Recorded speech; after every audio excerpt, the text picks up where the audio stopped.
he will uncover the mystery. Don't let them bury me.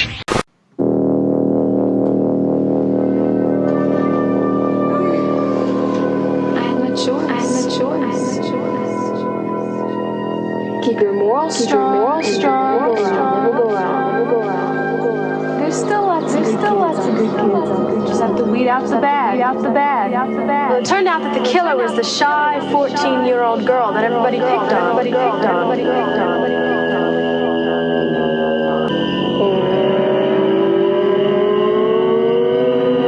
I'm a happy camper.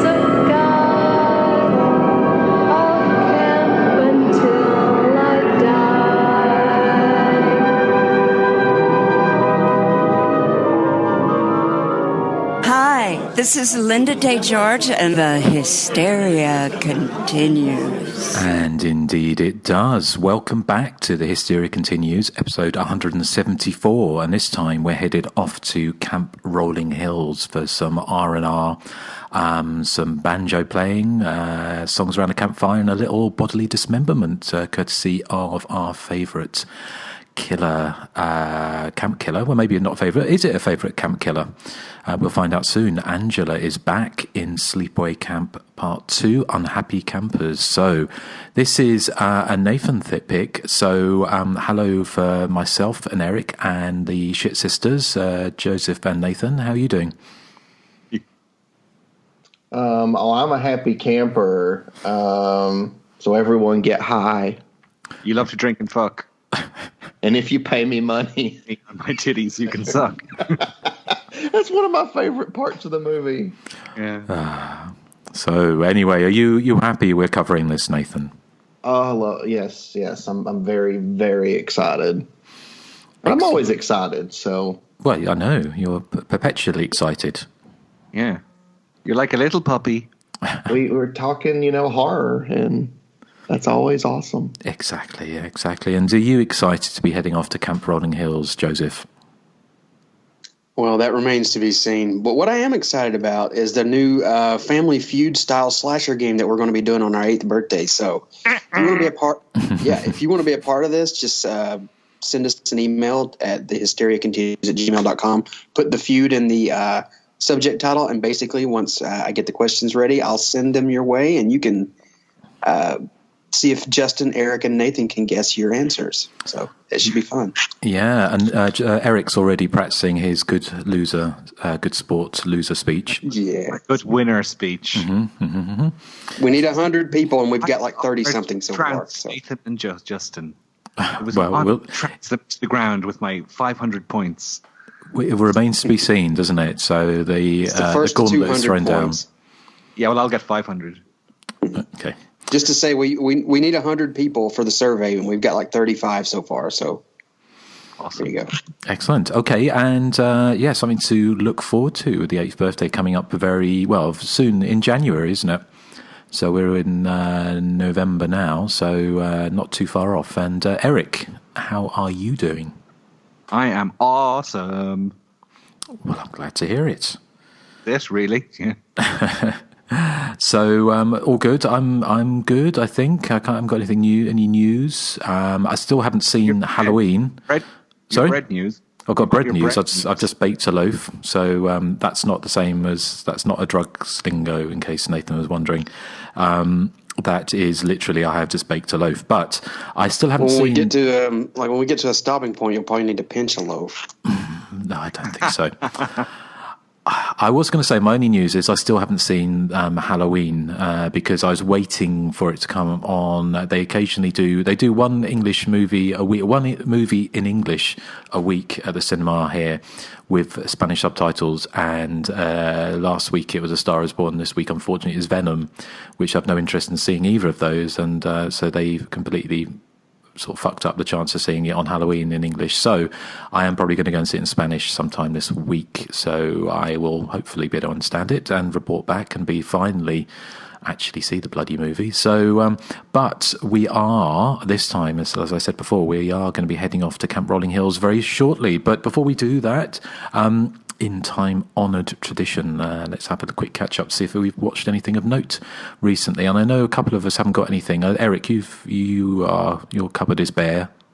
My cupboard is bare, although I did watch the Inside Number 9 Halloween special, which is not yes. show. I'll let you talk about that because that's probably part of your recently seen, is it? Well, it wasn't actually, but we'll to mention it briefly here now. It's if you don't know Inside Number 9, I think we have spoken about it before because they did a very good 70s faux snuff one, didn't they, a while back? And the Inside Number 9 are two of the people from the League of Gentlemen, not the superhero movies or franchise, but the British kind of comedy show with sort of strange kind of dark comedy, and they've done Inside Number 9, which are kind of like Tales of the Unexpected or those kind of Tales from the Crypt style stories that they do with different characters every episode. And with this one, there's the infamous Halloween special Ghostwatch that the BBC put out 20 years ago or so, which kind of fooled people into thinking it was real. It was a faux documentary before they'd become Vogue or before anyone's really done anything like that, bar something like Cannibal Holocaust. I mean, this was kind of almost the BBC's version of Cannibal Holocaust, except for no cannibals or gut munching, but certainly spooks. And infamously, it reportedly somebody topped themselves, or at least one person killed themselves after watching it, thinking it was real. Whether that's an urban legend or not, I'm not entirely sure. But this was taking its lead in so much that it was purportedly their first ever live show, and so they were going to record it live, and it kind of their sound cut out while you were watching it, and it looked like they're having problems. So they cut to an old episode, and it went on from there into kind of quite a special kind of way. And I won't say too much more about it because that might spoil it. But people were freaking out on Twitter because the characters in it were tweeting and asking, saying, "Are we? What's going on?" So it kind of crossed that fourth barrier, if that's the right word, the right term. What did you think, Eric? Because you didn't, because I saw it live, but you recorded it, didn't you? I watched it about an hour later, but it didn't. It still had the same effect. I wasn't fooled by the sound cutting out. I was like, this has to be part of the shtick, because they're so clever that yeah. Well, also, you're a professional, aren't you? You kind of know about these things. Not really, but no, I just assumed, okay, this is because it was similar in construct to that Christmas special they did, where it sounds like it's the audio commentary of a DVD you're watching, and then it turns out to be something else.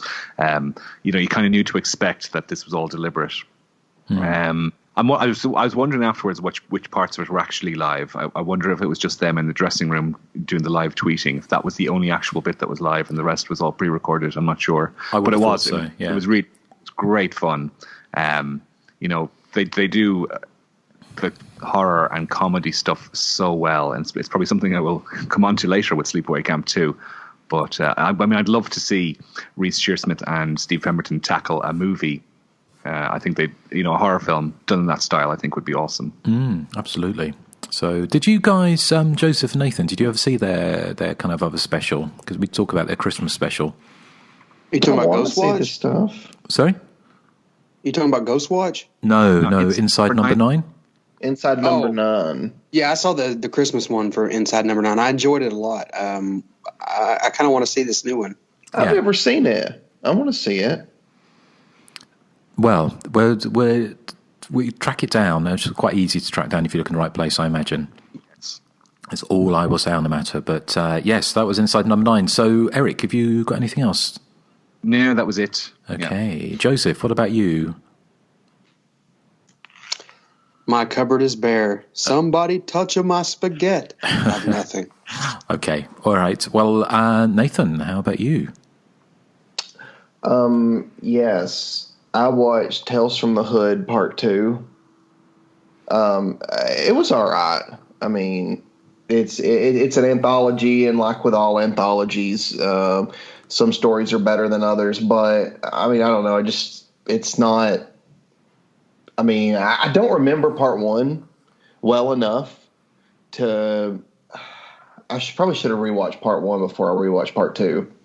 Or not rewatched, but before I watched Part 2. But I don't know if I could recommend it or not, only because I enjoyed it. But I mean, I enjoy a lot of movies that other people don't. So, Hi, Stripe. I think she thinks I'm talking to her because I'm sitting in this office and I'm talking, but there's nobody in here. Very spooky for a cat. She just wants attention. So I don't think I've ever seen any of those movies, to be honest. So you should check them out. I'm curious as to what you would think. Okay, maybe I will. Anything else? Maybe I won't. But anything else you want to say about Tales from the Hood Part 2? No, I don't want to give anything away, so I'm not going to say too much because it's still fairly new. So okay, thank you. Anything else? Yes, I watched Hostel 1, Hostel 2, and Hostel 3. My opinion still holds true that Part 1 is the best one because it was the first one to do it. And I think with the others, it kind of loses a little something when you already know everything that's going on. Plus, I find the characters in the sequels, or definitely in the second one, to maybe be a little less interesting. I find their plight to be a little less horrifying than I did the characters in the first one. Do you think Oh, go ahead. No, I was just going to ask, do you think they kind of held up after, were they kind of 10 years old now? Yeah.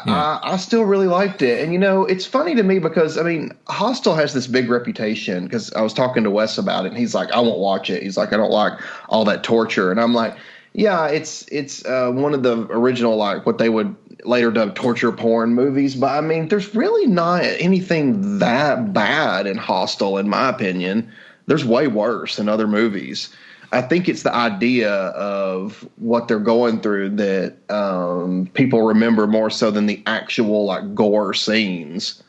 It's gory, don't get me wrong, but it's like the way people describe it, you would think it was wall-to-wall torture from beginning to end, whereas the first torture scene doesn't even really happen till like halfway through the movie. So, I mean, but I loved it. I thought it was really good, very tense. Part 2, I liked more than I did the first time. It's got some good scenes in it, like the bloodbath scene with her name just completely escaped me. Heather Matrato or Matter. Yeah, but the woman that was in the bath, she's an Italian actress. She was in a lot of Giallos, but Edwidge Fenech. I think that's her. That's not her. Oh, is it not? No, she's the art teacher at the beginning. Yeah. Oh. Yeah. I thought that was the same character. No, I think that shows you how good I was doing there at paying attention. I mean, I was paying attention, but I'm not good with faces. It's hard for me to recognize people. I just keep on seeing, after watching Sleepaway Camp 2 last night, I just keep on seeing images in my head of you sat around like the shit sisters, giggling and slapping your thigh and toking away and knocking back whiskey while watching Hostel 2. And inviting people to suck on your titties. I swear, like, I mean, I guess Angela would kill me for smoking. So, yeah. Darn it. Well, talking of the Hostel movies, just a quick shout out and thank you to our friends of the podcast, Ben Scher and Amanda Reyes, aka Amanda by Night, for giving us a sneak preview of some of Eli Roth's History of Horror for AMC, wasn't it? Which we saw the 2 slasher episodes, which featured obviously Hostel 1 and Hostel 2, and I enjoyed them very, very much, and say thank you. Although it did strike me as slightly odd that this is more of a question about American television, but they beeped out all the swear words, and all nudity was optically kind of cut out, or optically sort of what's the word for it? Sort of misted out, including bizarrely, I thought the scene where the girl's being pulled along in the body bag in A Nightmare on Elm Street. If you notice, the body bag was kind of was optically obscured. Sorry. Yes. Which being beeped out. I noticed the fogging though. Yeah. Yeah. Well, America's weird. Yeah.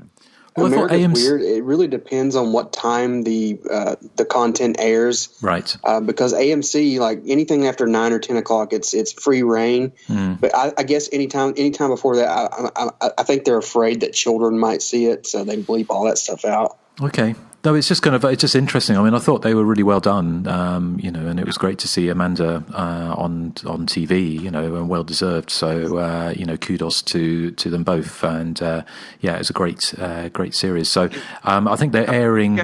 Sorry, all right. I was just going to say, have they aired yet in the US? Yes, they're airing at the moment, aren't they? But I don't know if there's a UK date. Somebody did ask on the when I put it on Facebook whether or not there's a UK date, and I don't know. But well worth catching if you get a chance. So, Nathan, was there anything else you wanted to mention? I was just going to say that was actually the reason, because I watched that first, and I just kind of got in the mood to rewatch Hostel, and I ended up watching all 3. And just my thoughts on the third one very quickly is it's not as good as Eli Roth's ones, but I actually had a lot of fun with the third one. I thought it was way more over the top and just kind of silly.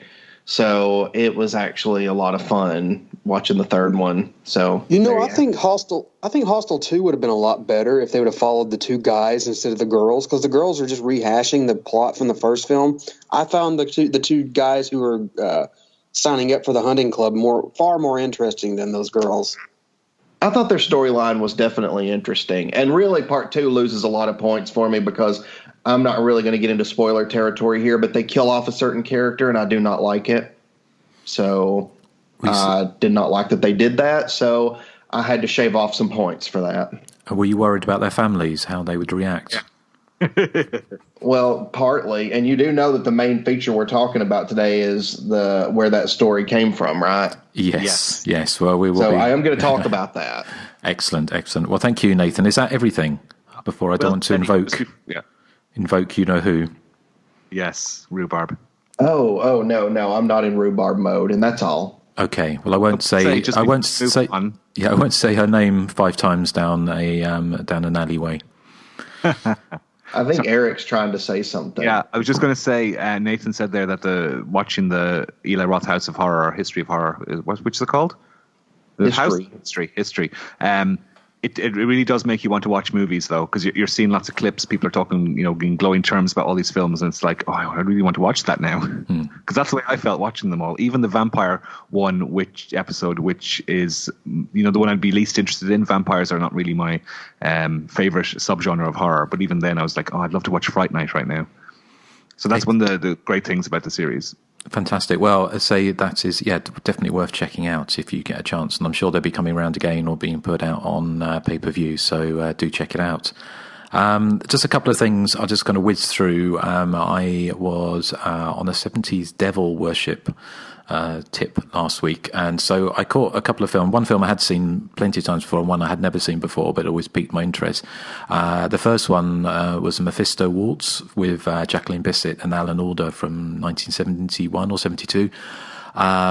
Which was I found it overlong and a bit dull, to be honest. And it's a kind of story of a concert pianist who kind of is dying, and he kind of swaps bodies with a younger critic, and through some satanic mumbo jumbo. It's kind of a film that probably would have made a good Tales from the Dark Side or Tales from the Crypt style half an hour, but 148 minutes, whatever it was pretty overlong, and even with the groovy 1970s early 70s vibe, it was I found it quite boring. Not one that I was particularly excited by. Is that one anyone's seen? Years ago, I don't remember it being nearly 3 hours long though. Well, sorry, maybe not. So not 148 minutes. So it was 1 hour 48 minutes or something. Okay.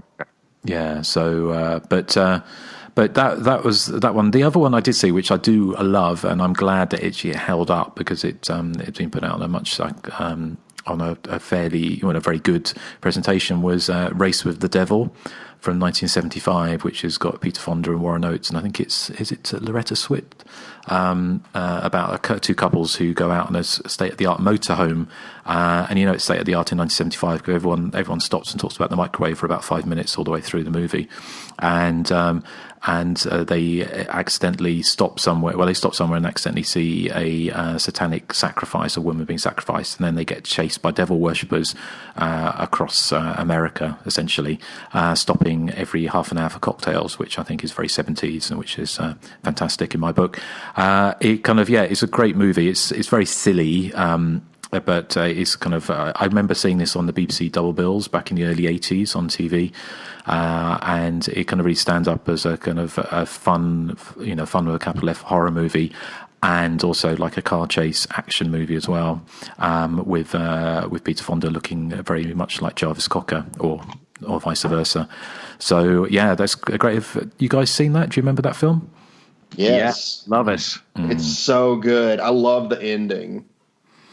I also love the way, the ending's really sort of, it's quite downbeat for sort of such a fun movie, but the way that you've got, it was that real 70s paranoia thing, wasn't it, you had with quite a few movies around that time, and I love the way that when they're going through and they've got all these kind of old ladies with these horn-rimmed glasses looking at them and they're thinking they're Satanists. So it's, great little movie. So, you seen it one, Joseph? What was it called again? Race with the Devil? Is that the one with John Travolta? No, that's The Devil's Reign. That with Ernest Borgnine. It seems like I might have seen it, but I don't really remember. It was worth catching up. Really I want to watch Devil's Reign. I don't think I've ever seen that, so that's another one on another satanic 70s movie on the list. It's not as good. Is it not? Okay, but they all melt at the end. I'll catch up with it this week if I get a chance. Yeah, it's definitely worth a watch. I think you enjoy it. So that is everything that we've caught up with over the last couple of weeks or so. So have you got your bags, your rucksacks packed, Nathan? Are you ready to go to Camp Rolling Hills? Yes, I am.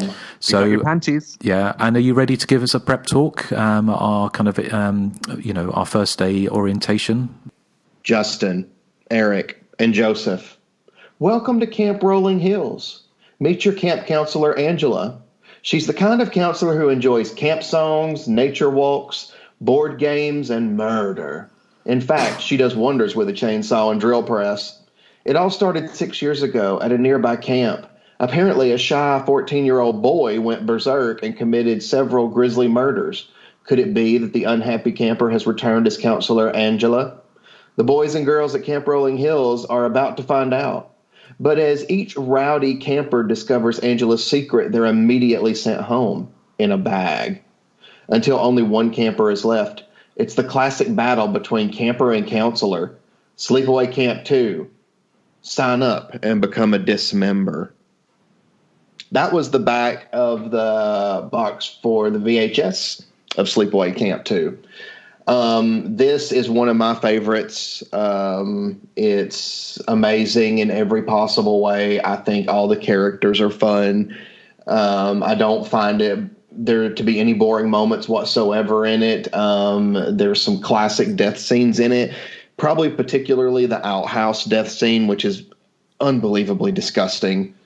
I find Pamela Springsteen to be very funny as Angela. She's she just desperately wants all these kids at the camp to just be good kids, and she won't kill them, but they're not. I mean, I think Molly might be the only one that is, and Stripes agrees with me. Does. Yeah. Like I was saying, the characters I think are very memorable to me. The Schote sisters, I think, and then they're barely in the movie, but I just think they're hilarious. Maybe I relate to them in some way. I would hate to think that I would be burned alive, though. Ah, what a mess. Well, not really. It's just ashes, so I guess it's not a mess. Yeah, Hoover. But I digress. I love the scene where the guys dress up as Jason and Freddy to scare Angela, but then she shows up as Leatherface and kills them. I thought that was really funny, especially afterwards when she runs into Allie and Allie says to her that her costume is cute, but the blood looks like ketchup, which is kind of ironic since it's actually real blood. Speaking of which, I love the scene where they're playing the game where the campers are blindfolded and putting their hands in these different containers, and one says, "Oh, it's gopher guts," and the other one says, "Ooh, it's a putrid heart." And then they get to Angela's, and Angela's like, "Dead teenagers' brains." And then the counselor's like, "Angela, what's really in there?" And she goes, "Dead teenagers' brains." So obviously the movie has a sense of humor. It is no way meant to be taken seriously at all. As a matter of fact, I think it kind of works for me more as a comedy than a horror movie. I don't find it to be scary at all in the slightest, but I do find it to be a lot of fun and funny. And you guys know that this is the movie that made me very emotional at one point because I was thinking about the families of these people that Angela was killing. And I was like, you know, they actually have families that care about them. And it's kind of sad that the families are going to have to find out that their kid died at this camp. So, I mean, that's not, I mean, I think that like Demi, the character of Demi, she didn't really do anything wrong. She just found out too much. So Angela killed her more out of self-preservation. The same goes with Leah, the tattletale girl, because she's like, "But what did I do? I didn't do anything." And Angela's just like, "Well, you're going to tell." So she had to die too. But I'm a huge fan. I love that they're all named after the Brat Pack. Just another tongue-in-cheek moment in the film. But what do you think, Justin? Well, Sleepaway Camp 2, I've kind of grown to appreciate it. I didn't like it when I first saw it because it's such a different movie to the original Sleepaway Camp, which is or always has been a bit of a guilty favourite for me. When I say guilty favourite, I mean I saw it way back on the day on VHS as Nightmare Vacation as it was released in the UK. And Sleepaway Camp, the original, is certainly not a straight-ahead slasher movie by any stretch. It's got its own kind of twisted, dark humour. I've also softened on my position with late 80s slasher movies because for quite a while when I was originally doing Hysteria Lives, it was kind of I was enamoured with 70s and early 80s slasher movies, and I saw when it tipped over into the mid to late 80s, I saw a precipitous kind of sort of drop in kind of quality for the slash movie, and I saw it kind of lost in a mire of neon and big hair, and it was wisecracking Freddy knockoffs. So essentially, Sleepaway Camp, I think 2 fell, and 3 for that matter, fell foul of that. But I think given extra distance from these films, that I enjoy them more. And I've kind of got the groove. Now I see Sleepaway Camp 2 and 3 very much as different, completely almost in a different universe to the first Sleepaway Camp. The humor is very, very different. It's like it's not poles apart, but it's kind of on, it's on steroids basically. And I like Angela Springsteen. I mean, I think with Sleepaway Camp also, I think with one thing I would, sorry. You said Angela Springsteen. Oh, sorry, Pamela Springsteen. Sort of Veronica Springsteen, Erik. Hey, that happened. But it's the thing I think I kind of miss from it is the fact is because it is so silly and over the top, and it's not going for scares at all. I mean, there's no scares whatsoever in this movie. It's not a frightening movie whatsoever. The kind of transgressive, kind of disturbing ending of Sleepaway Camp, it's kind of that's missing to this. That really had a sting in its tail, was this film doesn't. Having said that, the journey there is still a lot of fun. It's knowing Pamela Springsteen is great in it. The cast is good. Everyone seems to be having fun with it, and so I think the audience has fun with it as well. So my opinion of it's changed dramatically since I first saw it, and I hated it. I think it's not putting too strong words, but of course I kind of re-examined it when I did a mini documentary on the Sleepaway Camp 2 and 3 as part of the 88 films release of Sleepaway Camp 2. So my opinion had changed quite dramatically, and I appreciate what the makers are trying to do, and see it more as a comedy now and as a parody of slasher flicks. Then it works much better than what I was hoping originally was a kind of straight ahead follow up to Sleepaway Camp, which it wasn't. So yeah, thumbs up from me, really, all in. It's now I know what it's trying to do, and I can have fun with it. It's a rollicking good time. Oh, awesome, Joseph.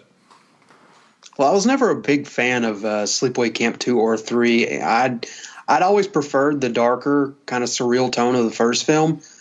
So watching Sleepaway Camp 2 this week to kind of prep for the show, I tried to put the first film out of my mind completely and just accept this film on its own terms. To start, I absolutely love the character of Allie. I love. She reminds me of Elizabeth Cox from Intruder, which also featured Renee Estevez, who's in this film. And she has this sex scene where she inquires about whether or not this guy has the AIDS virus after coitus. And she's like, "Hey, listen, you don't have AIDS or anything, do you?" And he's like, "No." She's like, "Oh, okay, see ya." I love that. I laughed out loud at that. I also appreciated a few of the kill scenes, especially the shit, piss, what else toilet scene. I found them kind of humorous and fun to watch, if not kind of overly repetitive. I think my problem with the film is that essentially it's just not my type of movie. I mean, it's well made, it's well acted, and it's, all around, well put together. But I just kind of grew tired or bored with the whole camper skirts morality, Angela kills camper, Angela makes a quip, shtick that the film uses as a pair of crutches. I mean, it uses it till the end credits. I mean, there's no suspense, no mystery, no real urgency to be had. And, what this film is essentially is a well-made, comedy horror film with just light horror elements and jokes that just didn't really land with me, I'm afraid. I mean, I'm recommending the movie, but it's only for those people who kind of like this sort of comedy. If you're looking for just a straight-out slasher film, I would say look elsewhere. It's not that type of movie. It's not like the first film at all. So a marginal recommendation. I don't love it. I don't really like it, but I guess I appreciate it a little bit for what it tries to do. It's just not my cup of tea, I'm afraid. Sorry, Nathan. Oh, that's okay. That's okay. I got enough love for both of us. What about you, Eric? Okay, well, I thought I was going to be the sole dissenting voice in this, but I would very much be in agreement with everything that Joseph has just said.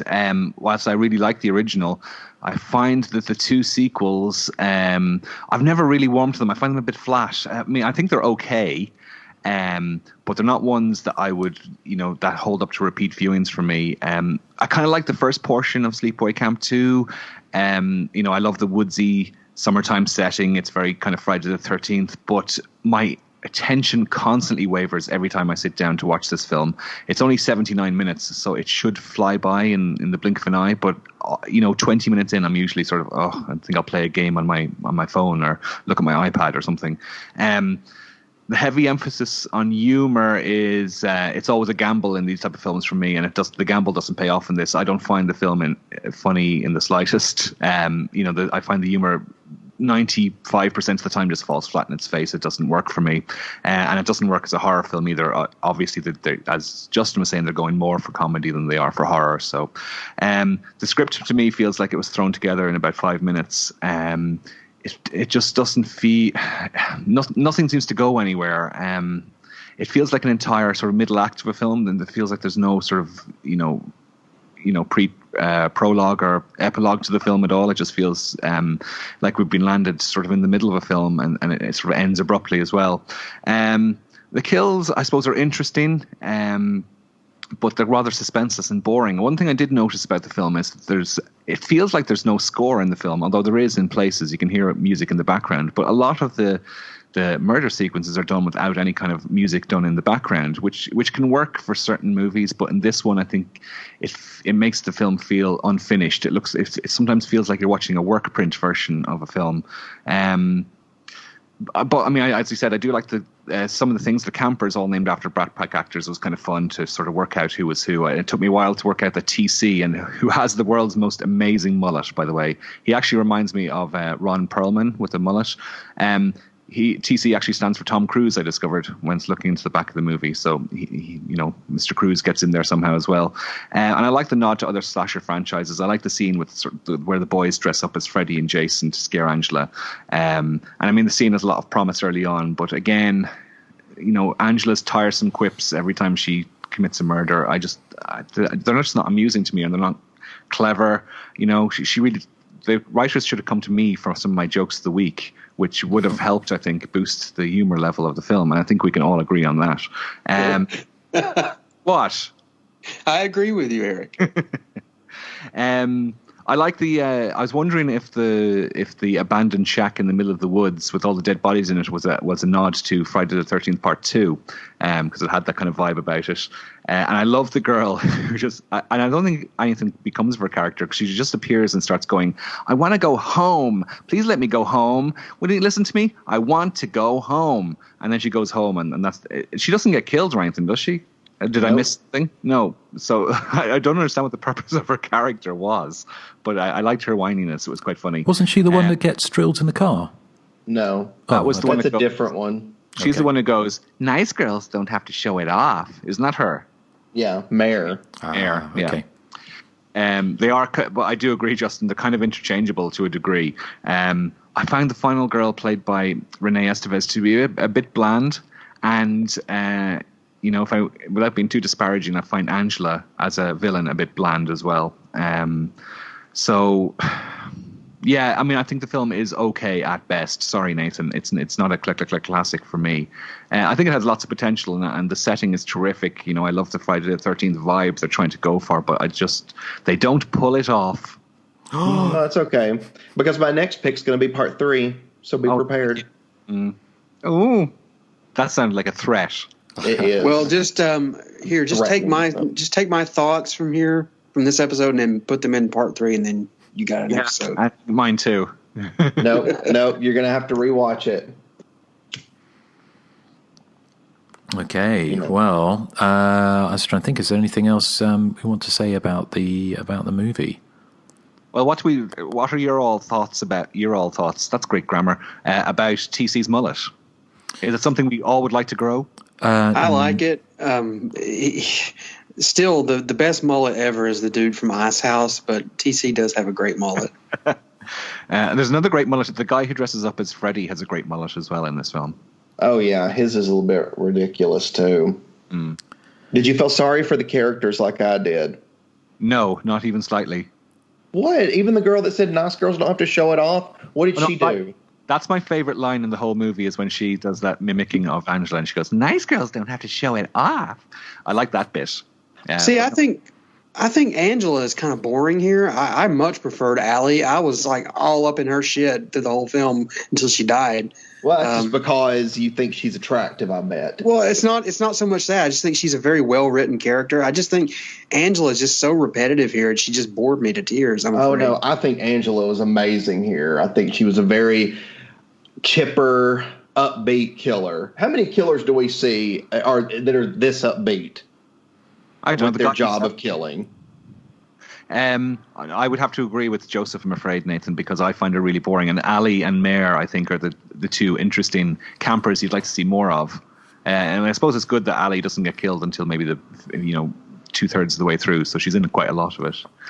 But yeah, no, Angela. No, Angela's awesome in this movie. I like absolutely Angela. disagree with you both. I like Angela in the original film because she had that air of mystery about her, and then she has that or a he, you find out what's going on. I just think that's just adds to the character. Here it's just joke after joke after joke, and the jokes kind of fall flat. I thought they were funny. I laughed.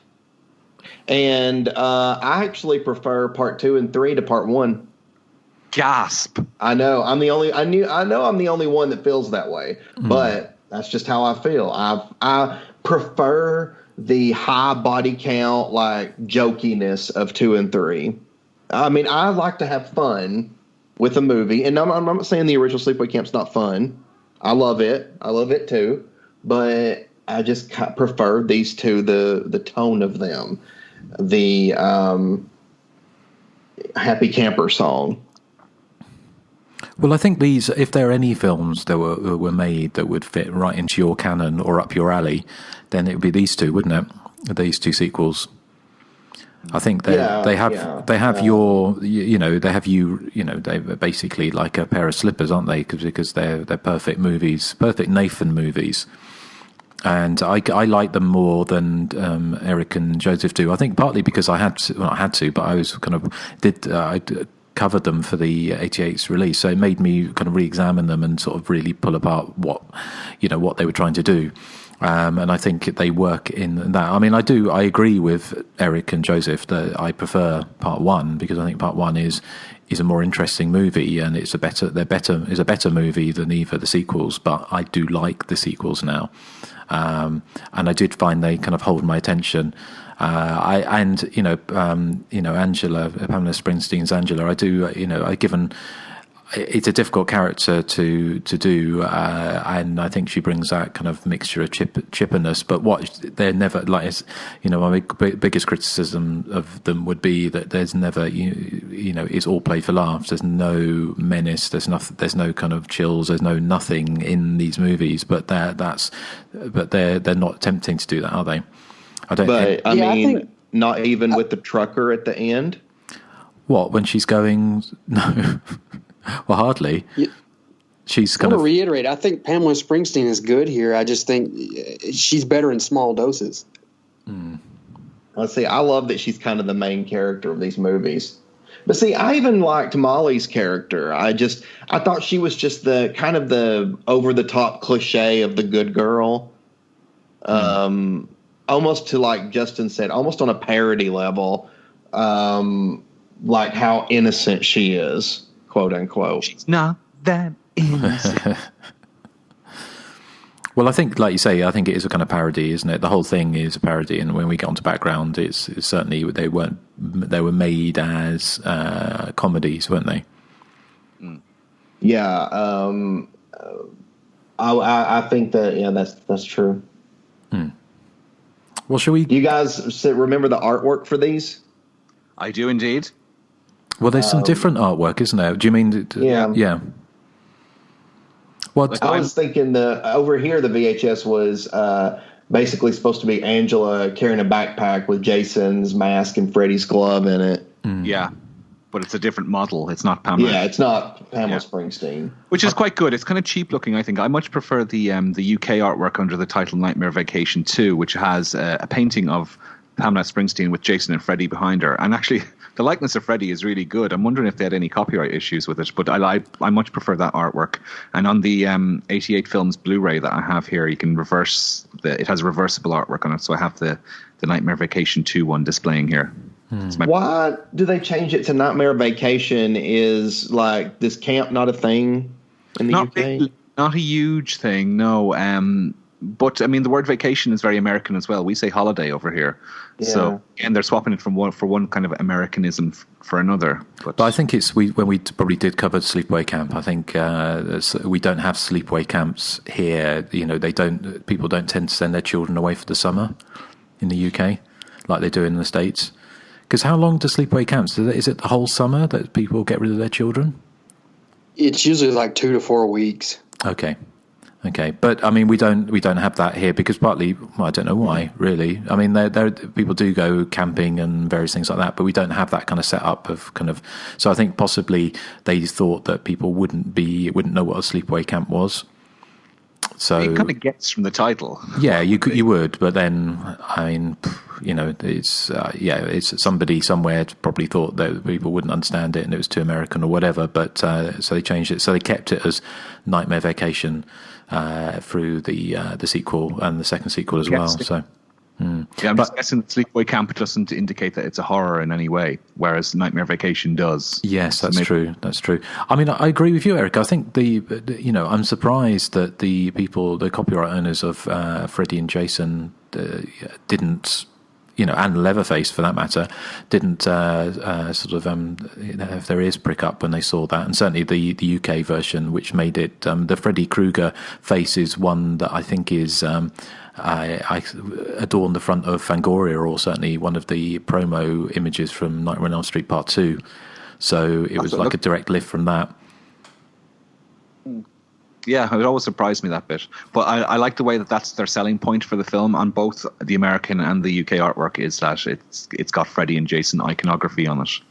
Yeah, I mean, I think it's not alone. It's not. Yeah. I was going to say it's not alone, is it? In sort of trying to bring in Freddy and Jason gags. You've got a lot of later slasher movies did that.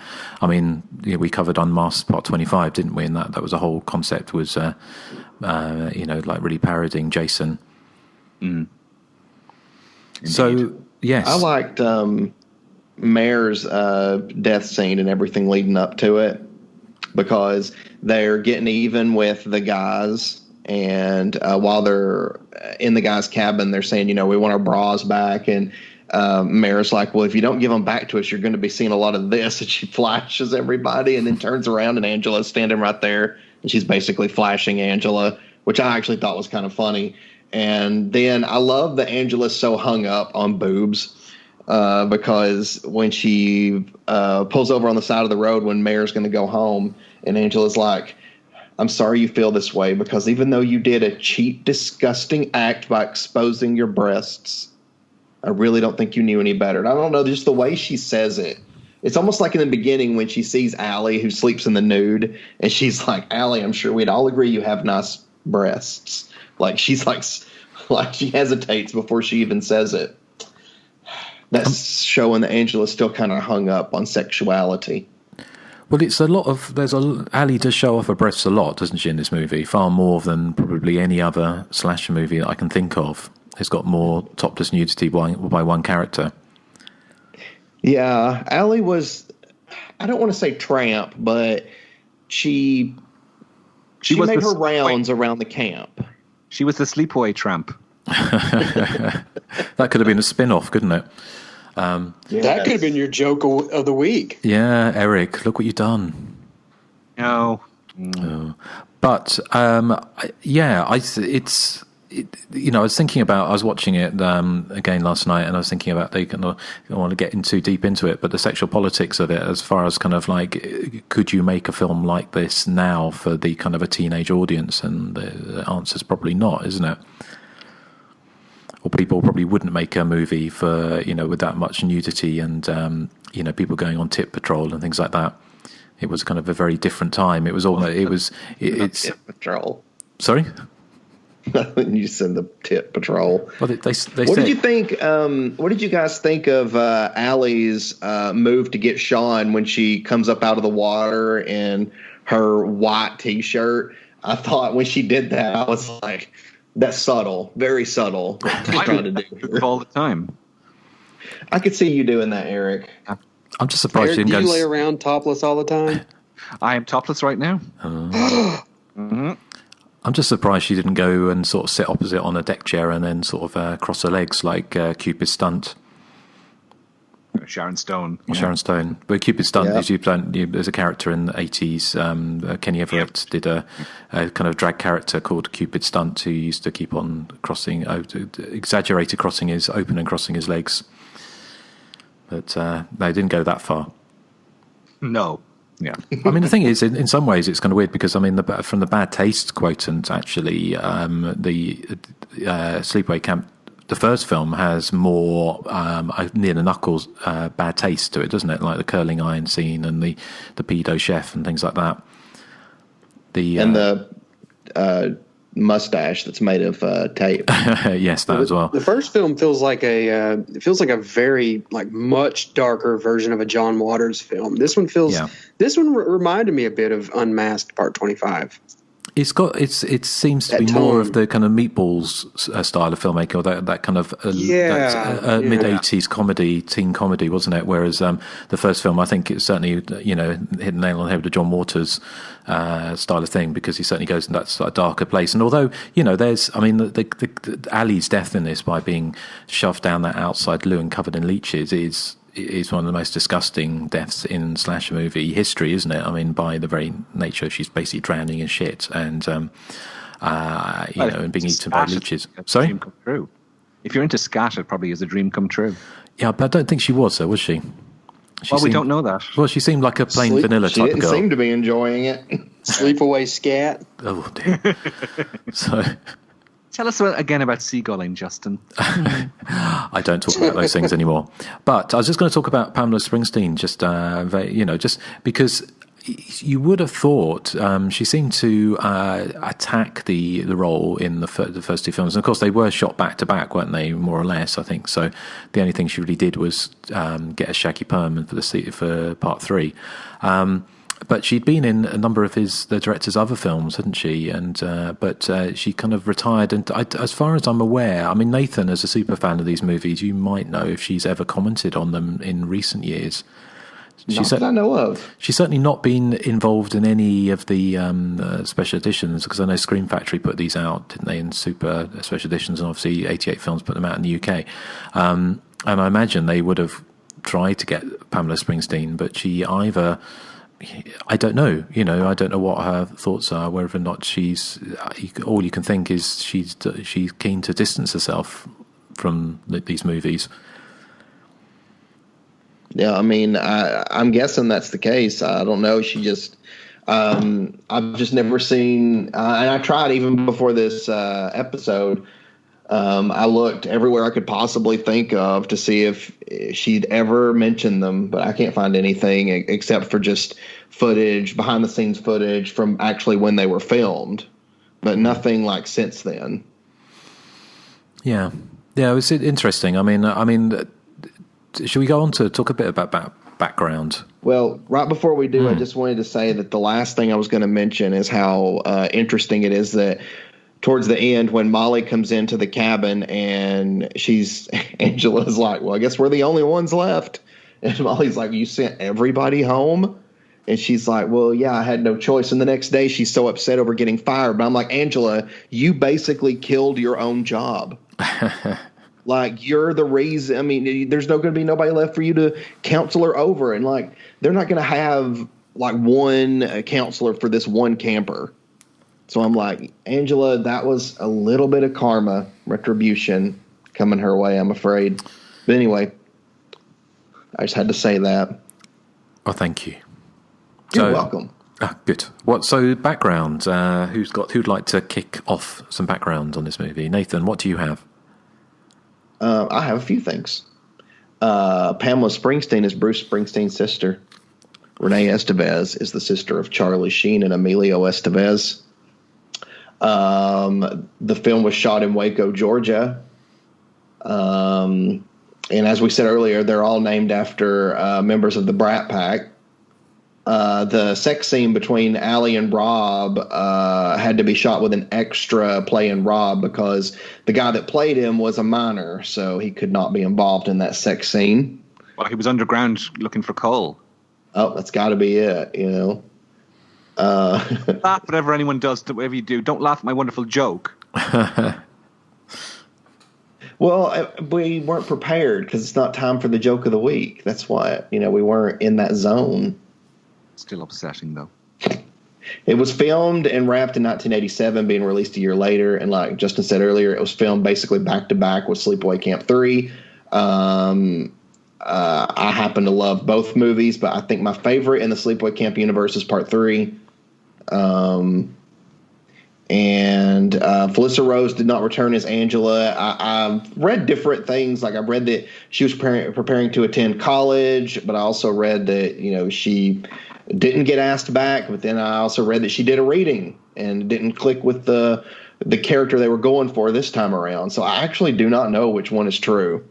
So if anybody else knows, that'd be great. But anyway, this is what I got.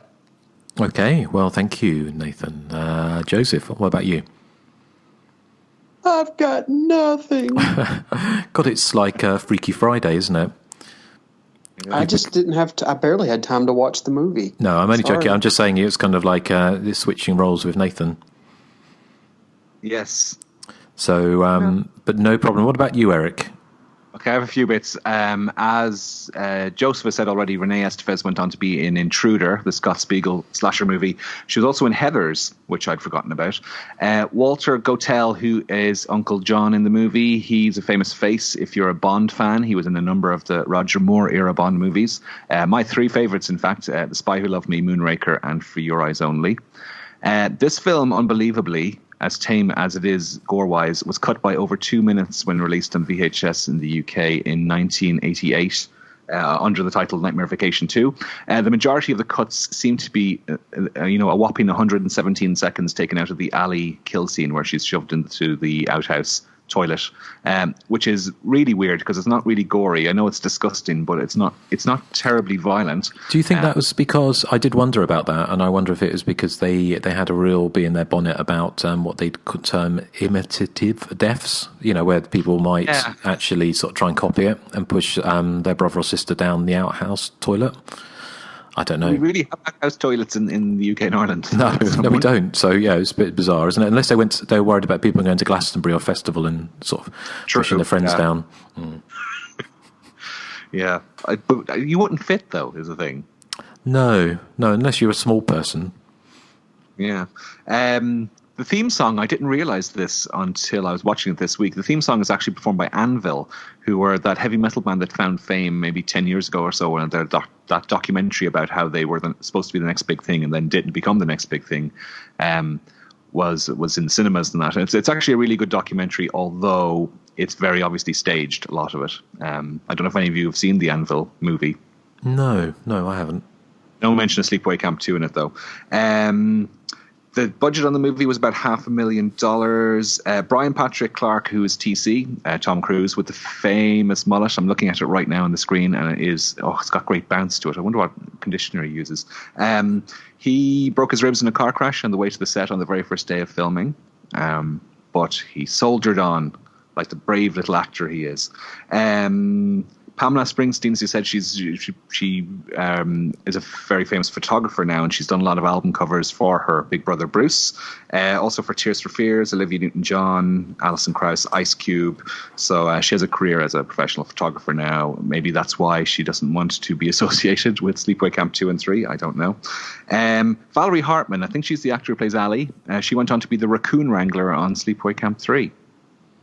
I don't know what the Raccoon Wrangler had to do. Was there raccoons in part 3? Yeah, it was like a false scare. Okay. Anyway, that was her job in part 3. And that, I think, is all I have. Okay, well, thank you. I don't think there's much more to add. There was a few bits. Special effects were done by somebody called Bill Splat Johnson, who is still doing FX on fairly big budget movies, like recent ones like 999 and The Fifth Wave. He was also went on to work on Eight-Legged Freaks and Boxing Helena. And he was apparently a star student of Dick Smith. So I always find it fascinating that a lot of the special effects people today, I work on big budget movies, got their start in these kind of low budget slasher movies of the 80s. So Michael J. Simpson, and forgive me if I'm repeating anything, but said that he summed up the Sleepaway Camp sequels. He says, where horror and comedy meet in a dark alley. So he very much thinking along the lines of, what we discussed. And he'd previously made films Fast Food and Funland. I think at least one of those starred Pamela Springsteen. So who else? So we talked about Felicia Rose. the film was shot in Waco. I don't know how close to the famous, infamous part of Waco that was, Waco, Georgia, at a campground where most of that is now gone, apart from the restroom and the abandoned cabin and swimming pool. So apparently you can go and still visit the abandoned cabin. Fritz Gordon. Yeah, that's not the infamous Waco, by the way. Oh, it's not. It's a different Waco, is it? No. Texas, Okay. yeah. Okay, fair enough. And it's written by someone called Fritz Gordon, who only did these films. So I suspect probably that is a pseudonym for somebody else. Sean, who was Tony Higgins, who was kind of Molly's squeeze, when he threw up, the special effects budget must have been fairly limited because his vomit was actually real pea green soup and Rice Krispies. So obviously taking a kind of hint, taking a lead from The Exorcist with pea green soup. We spoke about Brian Patrick Clark. You mentioned about him breaking his ribs and going on to do a film and ad for seatbelt awareness, didn't you, Erik?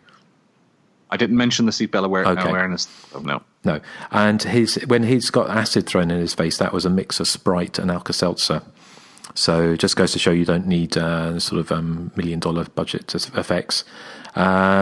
Who else? There's a couple of other people. There was Benji Will Hoyt, who played Freddy Krueger as the character Anthony in this. He played the young Jim Jones in the 1980 biopic. He sadly passed away in 2011. One of the little kids on the Tit Patrol who played Charlie, Justin Knoll, he was also in Friday the 13th Part 6 and The Offspring. And the other kid, Jason Erik, who played Emilio, is now a producer, high-flying producer of shows like The Bachelor. So I think that is everything that I have. I know that actually one thing I did see, and I haven't looked up, but the woman in truck at the end, Jane Clements, she went on to quite a big career doing various bits and pieces, and I'm just going to look her up now. But she was in quite a few things, so let's have a quick look. So talk amongst yourselves. Yay! Movies. Oh, it's always scintillating when Justin goes to look up background during the show. Yeah. Well, I did mean to look it up. I know this is the magic of podcasting. While we're doing that, how about we cut to Erik's joke of the week, and I'll come back with some scintillating background info. Okay. It's my joke of the week. It's so freaking fantastic. What happens if Angela catches you parking illegally? You get Sleepaway clamped. Sleepaway clamped.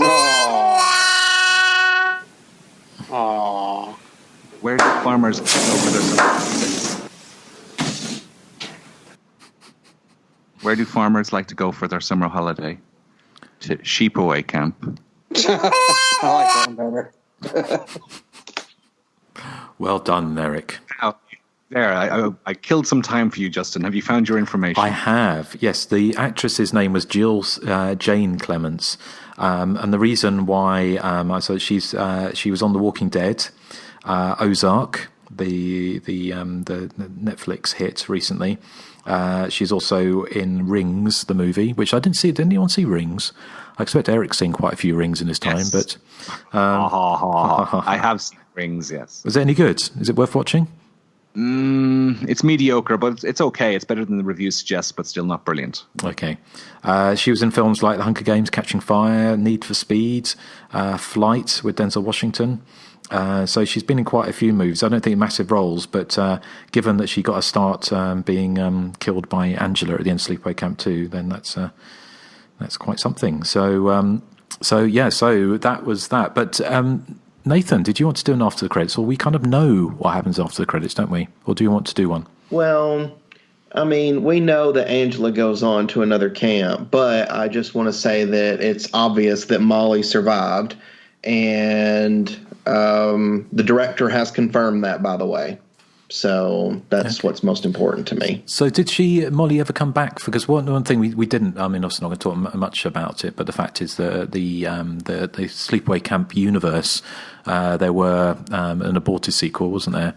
And apparently I did read somewhere that they were quite keen to make a Sleepaway Camp 4 kind of after the relative success of these two movies. I don't think they made huge amounts of money, but given that they were so cheap to make, they obviously turned a profit. And it didn't happen at the time, and whether or not that was because Pamela Springsteen decided she didn't want to do anymore, I don't know.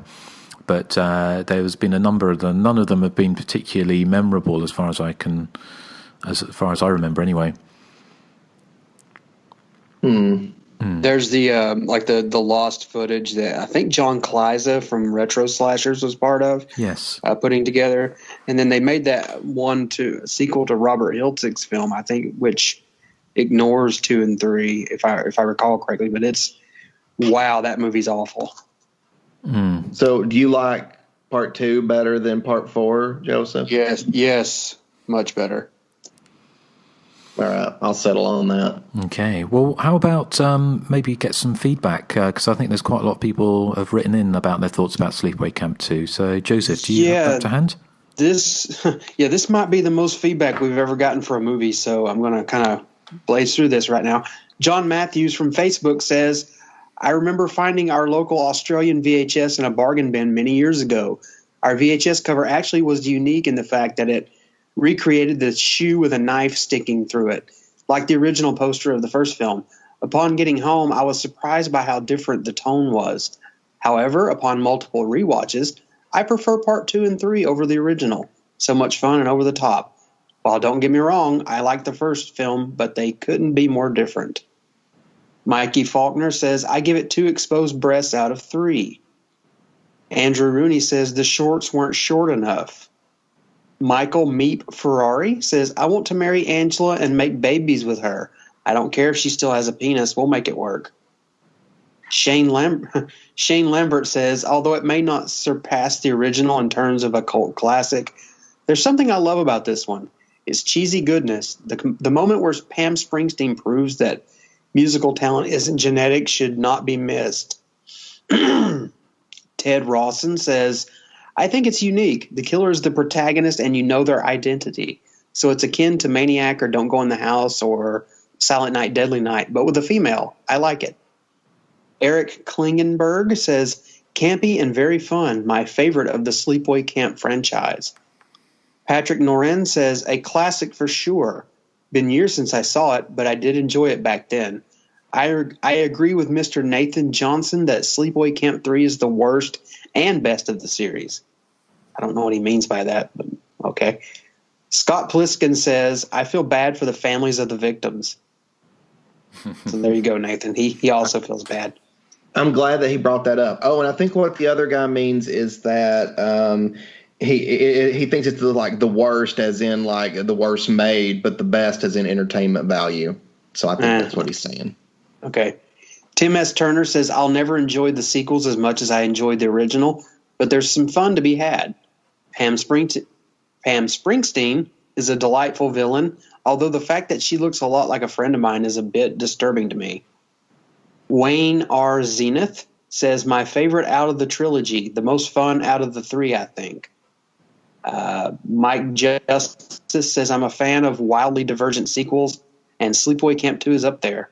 It's entirely different in tone, look, feel than the original, but I think just as fun. Ron Burgundy says, look cheap in comparison to the original, and they missed a trick not having Born to Run on the soundtrack. Ron Burgundy also says, fuck you, San Diego. Matthew House says, I think it's really fun and enjoy it more than the first film. Love Pamela Springsteen as Angela. Gary Yoon says, surprisingly cheesy after part 1, but still good fun. Angela is insufferable in her prim and properness. I've experienced people like that in real life, just without the mass murder. I guess that means she's playing her role well. Jeffrey Lee says, my favorite in the series, closely followed by the first. I really can't get into part 3, though. Mark Lewis, he says, for some reason, this is the only Sleepaway Camp movie I've seen, but it's a cheesy good time. Justin Kosh says, whenever I watch it, I'm a happy camper. Jenny Hall Cameron says, this movie is my childhood.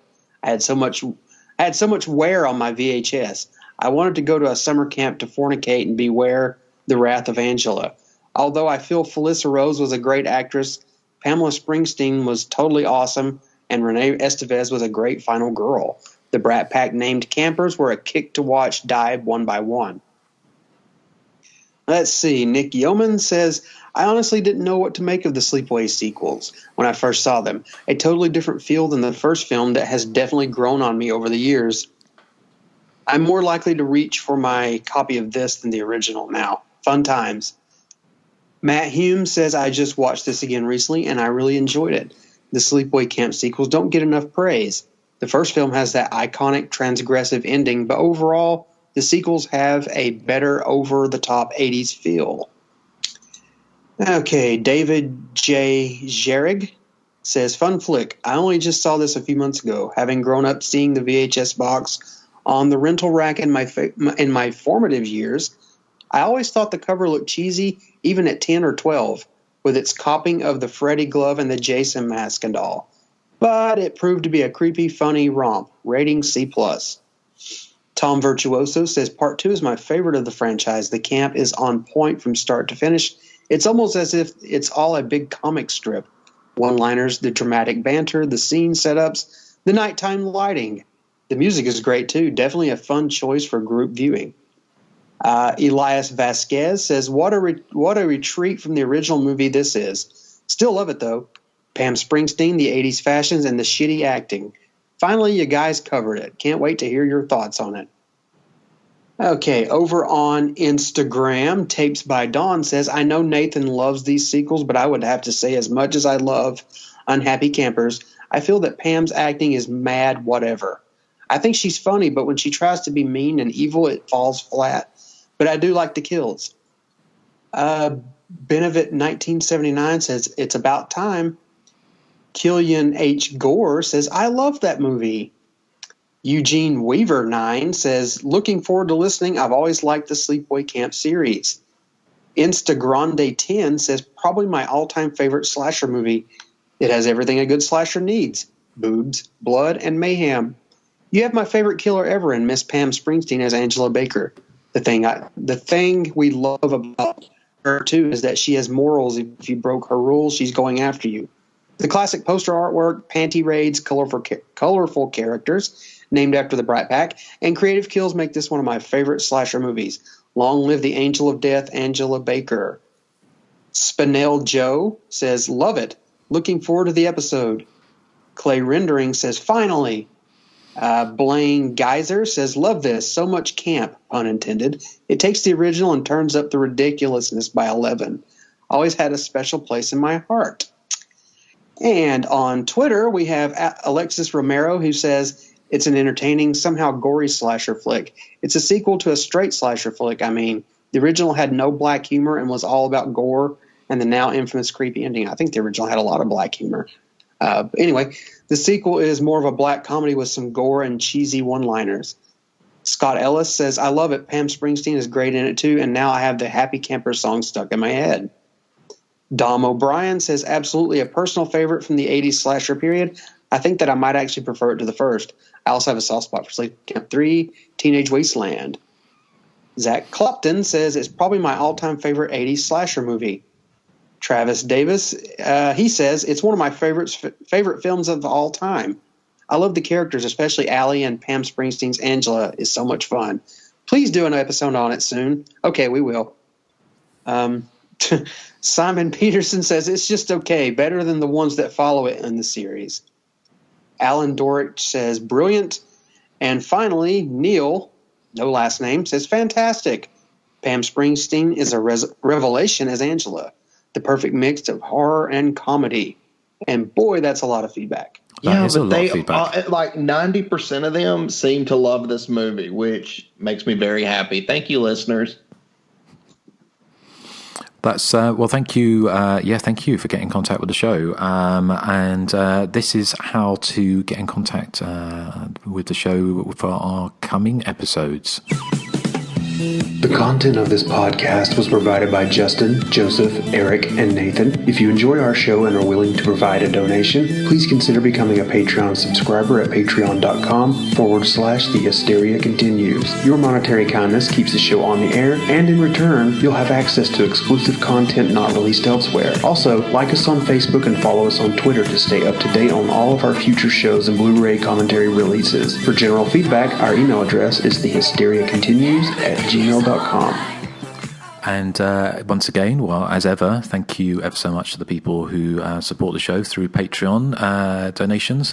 And if you do, then you probably will already have heard our top 3 scariest moments. And I believe by the time this goes out, am I right in thinking Amityville 2, The Possession, will be out in the wild? Yeah, they both went out at the same time. Okay, so those are, and of course, you've also got the full back catalogue of all our Patreon shows to listen to. So quite a growing canon of cheese for you to enjoy. And we've got plenty more coming up over the next couple of months. And also we've got quite a few audio commentaries that we are signed up to do. So we will tell you about those when we can. Is there anything else left to say? I have a bit of feedback. Oh, you do? Okay. Okay. Feedback, yes. Okay, take it away. This is from the Hobgoblin. He says, hello there. I was writing in again to let you all know that, as Erik mentioned it in the Bloodbeat episode, the new Halloween is phenomenal. It not only makes Rob Zombie's version look like an embarrassment, but it pays perfect respect to the original. I had the great opportunity to watch it at the drive-in alongside a showing of the first one, and it's hands down one of the best experiences I've ever had going to see a movie. Also, on an unrelated note, have you guys seen or heard of a 1974 movie called The Devil Times 5? If you've mentioned it before, I apologize, but I'm definitely curious. It's one of my favorite evil kids movies, and I'd love to hear your thoughts. Long live the Hysteria Continues. Your supervillain, the Hobgoblin. I think we have mentioned The Devil Times 5 times. Yes, I've still never seen it. Have you not? I like it. I think it's good. Yeah, it got released. It's a lot of fun. I think you'd like it, Eric. Yeah, it got released in the UK as watch. Tantrums. As what, sorry? Tantrums. So I would have thought they'd been right up your alley, like Erik. a rhubarb lady would do. But I used to have the VHS as Tantrums. It might have been released here as Devil Times 5, but yeah, a good little proto-slasher. So I'm sure that's one that we may cover in a future episode. Well, thank you for writing in, Hobgoblin. So good to hear from you. I don't think we have any other feedback as such, do we? No. Okay. Well, just deciding, I just realised it was my choice to pick for the next episode. So I had a couple in mind, but I thought, well, actually, we should really be doing something classy after Sleepaway Camp 2. So I've decided to go for The Seduction with Morgan Fairchild as my next pick. I've seen The Seduction. You have? I haven't, no. No, well, I haven't seen it for ages, and I did have a quick look at my review on Hysteria Lives, and it's not glowing. So I have no idea if I'm going to like it anymore this time. But given it's Morgan Fairchild and Andrew Stevens, and directed by the director of Tourist Trap, I believe, David Schmoller, and produced by Owen Yablans, I think. I might be wrong on that, but it's probably worth a look back at, and it should at least be fun to talk about. So next time on the Hysteria Continues, we will be looking at The Seduction. So an early mashup of the kind of erotic thriller with the slasher movie. So I think that'd be quite an interesting one to talk about. So, anything else we want to say? And what were you playing out with, Nathan? It's the music from the end credits. Well, there you go. Sleepaway Camp 2. So, well, thank you, Nathan. And I just say before we go that I was just Googling The Seduction to see if it was available to buy on a certain website. And a film came up called The Seduction of Inga from 1971. So that's not the one we're going to be doing. That's your homework tonight, Erik. Yeah. So, well, unless we can't get hold of the seduction, because I don't know if I haven't got my VHS anymore, so I shall have to see if I've got I think I have a DVD around here somewhere, but I'll have to have a look. But I'm sure it can be purchased somewhere. Yes, I'm sure it can. So, so we will be back with the seduction, and so see you next time on the Hysteria Continues. So, say goodbye to the good people. Goodbye, good people. Goodbye, campers. And to all the alley-like women out there, I definitely do not have AIDS. Bye. Desperate to